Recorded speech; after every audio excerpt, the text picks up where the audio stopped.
Welcome back to our journey through Edinburgh. In part 2, we leave the upper Old Town and descend the historic Canongate toward the seat of royal power. The Canongate has its own distinct character, filled with hidden courtyards and stories of the city's growth beyond the old walls. The Canongate toll booth, once a courthouse and jail, remains one of the most striking medieval buildings in the area. Nearby, the vibrant yellow facades of Huntly House invite us to explore the legends and history of the Scottish capital. If you like this content, please help us by hitting the subscribe button and notification bell so you can be notified when we upload additional content.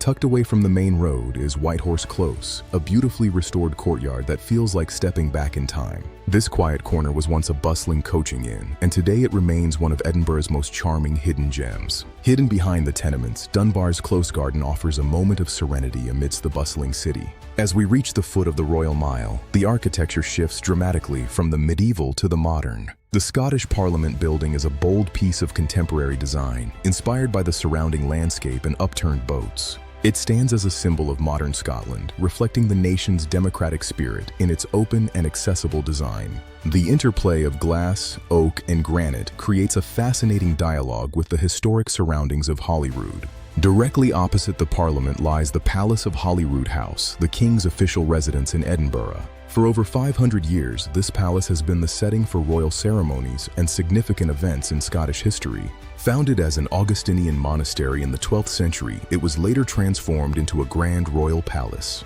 It was here that Mary, Queen of Scots, lived through some of the most dramatic and tragic episodes of her reign. The ruins of Holyrood Abbey stand as a hauntingly beautiful reminder of the site's ancient religious origins. Even without its roof, the Abbey's grandeur is unmistakable, with its elegant arches reaching toward the sky. The palace is set against the stunning backdrop of Holyrood Park and the ancient volcanic peak of Arthur's Seat. This iconic landmark offers breathtaking views over the entire city, a wild landscape just a stone's throw from the palace. The park provides a rugged contrast to the formal gardens, a true wilderness in the heart of the city.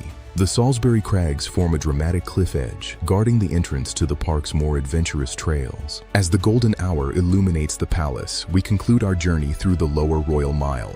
We've explored the history and majesty of Holyrood. Thank you for joining us for part 2 of our Edinburgh tour. If you like this content, please help us by hitting the subscribe button and notification bell so you can be notified when we upload additional content. Stay tuned for part 3, where we explore the elegant new town.